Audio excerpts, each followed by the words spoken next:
Despectum et novissimum virorum. Mama, o que ele está lendo?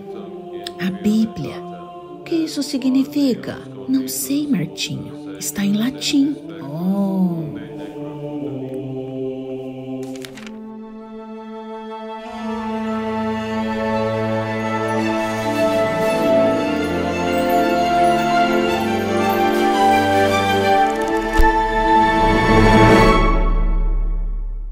O pequeno Martinho Lutero aprenderia mais tarde a ler as línguas originais das Escrituras, mas ele também cresceu com a difícil ideia de que sempre foi impuro diante de Deus. Já nos sentimos assim?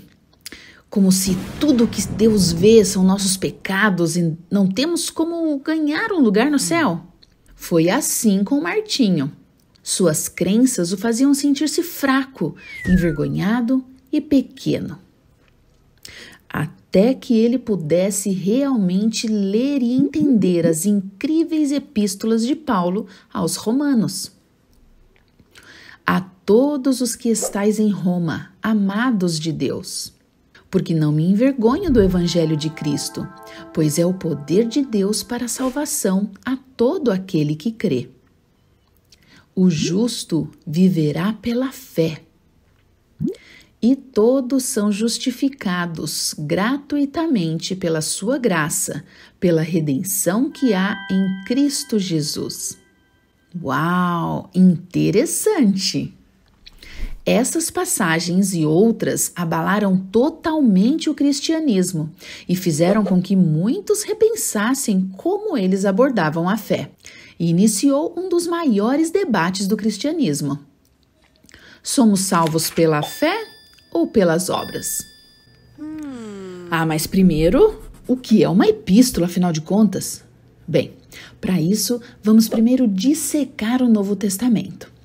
Primeiro, tivemos os 4 evangelhos, os 4 relatos e diferentes pontos de vista do ministério mortal de Jesus para diferentes públicos.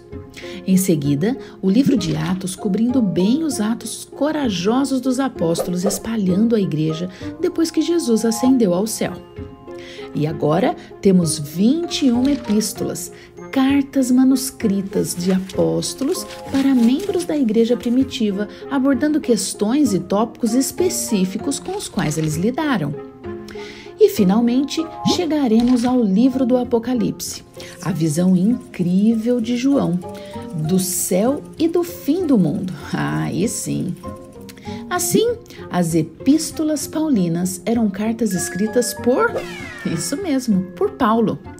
E quando você combina o grande cérebro focado em detalhes de Paulo, antigas questões culturais e a linguagem arcaica, eles podem ser bastante complicados de entender.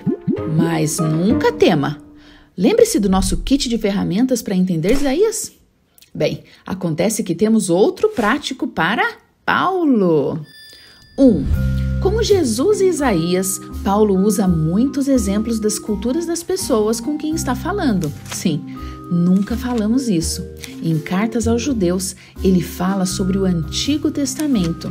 Para os gentios coríntios, ele fala esportes. Aqui, nesta primeira epístola, ele está escrevendo para judeus cristãos em Roma. 2. Ele faz muitas perguntas retóricas, onde não está procurando respostas, mas fazendo perguntas com perguntas. 3. Ele estabelece uma ideia que seus leitores acham que entendem e depois a vira de cabeça para baixo para mostrar a verdade. 4. Ele usa grandes pedaços de versos para atingir uma única ideia de vários ângulos. Então, não pense que todo o seu significado está em apenas uma linha. Continue lendo. E 5. Finalmente, a menos que você seja fluente em grego, hebraico ou aramaico, você está lendo uma tradução da Bíblia. E embora esta adorável versão tenha ajudado milhões de pessoas a ter acesso às Escrituras, com mais de 400 anos e escrita em idioma antigo, pode tornar Paulo ainda mais difícil de entender. Portanto, recomendamos também verificar algumas outras versões confiáveis que podem ser muito mais fáceis de entender. Ufa! Agora de volta ao grande debate. Somos salvos pelas obras ou pela fé? Em outras palavras, o que nos qualifica para viver com Deus depois desta vida? Podemos ganhar nosso lugar no céu trabalhando muito, muito duro para sermos perfeitamente obedientes às leis de Deus? Ou o céu é um presente de Deus para as pessoas que realmente acreditam em Jesus? Bem, vamos primeiro começar com uma visão geral do arquivo, no caso Romanos 1-6. Paulo começa sua carta com um lembrete de como o pecado pode ser horrível e quanta miséria a violação da lei de Deus traz. Em Romanos 2, ele então elogia a justiça do julgamento de Deus. Então ele corajosamente ensina que a lei não pode nos salvar porque nenhum de nós pode guardar a lei perfeitamente.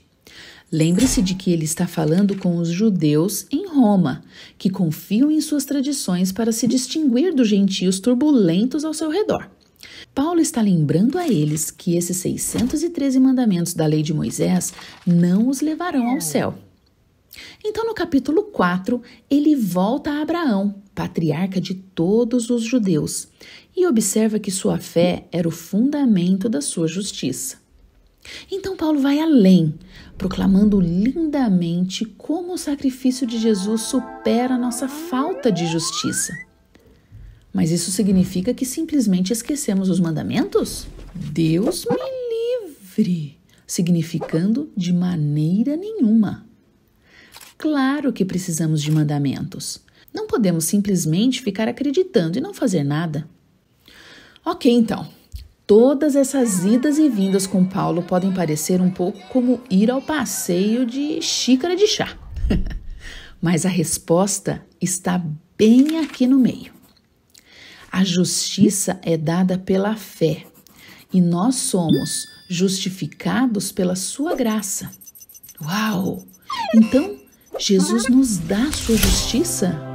Sim, nossos maiores esforços não nos levam longe, mas corações humildes. Agora, isso é algo com que ele pode trabalhar. É a expiação de Jesus Cristo que satisfaz as exigências da lei de Deus.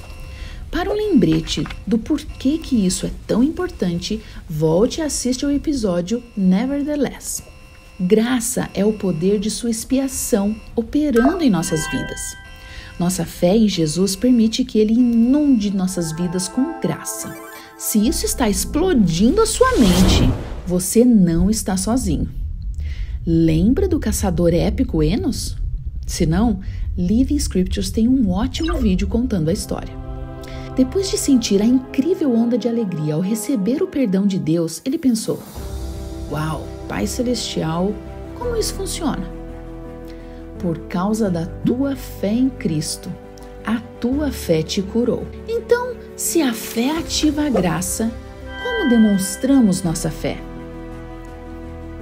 Se me amais, guardai meus mandamentos. Os mandamentos nos ajudam a vir a Cristo e a nos tornar o tipo de pessoa que entende, quer e até dá graça.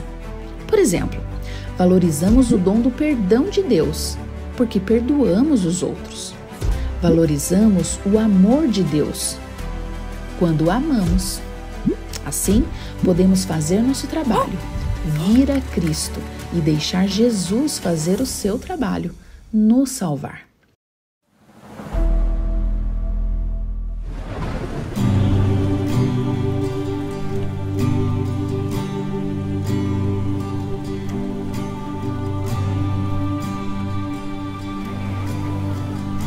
Este belo hino foi escrito por John Newton, um ousado capitão do mar que buscou a Deus pela primeira vez durante uma tempestade em alto mar. O problema era que João era capitão de navios negreiros. Ao perceber o horror de seus pecados, ele se arrependeu e dedicou o resto de sua vida a Deus, servindo aos outros e trabalhando para abolir a escravidão. Então, ao encerrar seu estudo de Romanos de 1-6, talvez ouça aquela música poderosa e sinta o poder ilimitado da graça de Deus para nos curar, enobrecer e aperfeiçoar. Graça maravilhosa, que doce o som, que salvou um miserável como eu. Uma vez eu estava perdido, mas agora fui encontrado. Fui cego, mas agora eu vejo.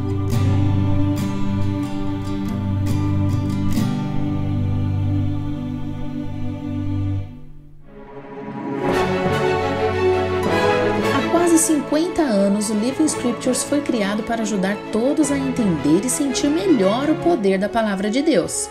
Quem diria que a série Linha sobre Linha hoje tocaria 500 mil de vidas toda semana?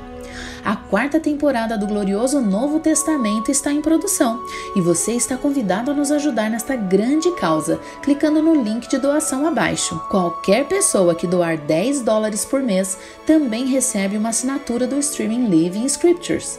Para uma doação de $1.000 ou mais, nossos artistas farão uma participação especial sua em um dos nossos vídeos. Juntos, por meio do Evangelho de Jesus Cristo, podemos causar um impacto duradouro em inúmeras pessoas ao redor do mundo. E agora, vá ler as Escrituras!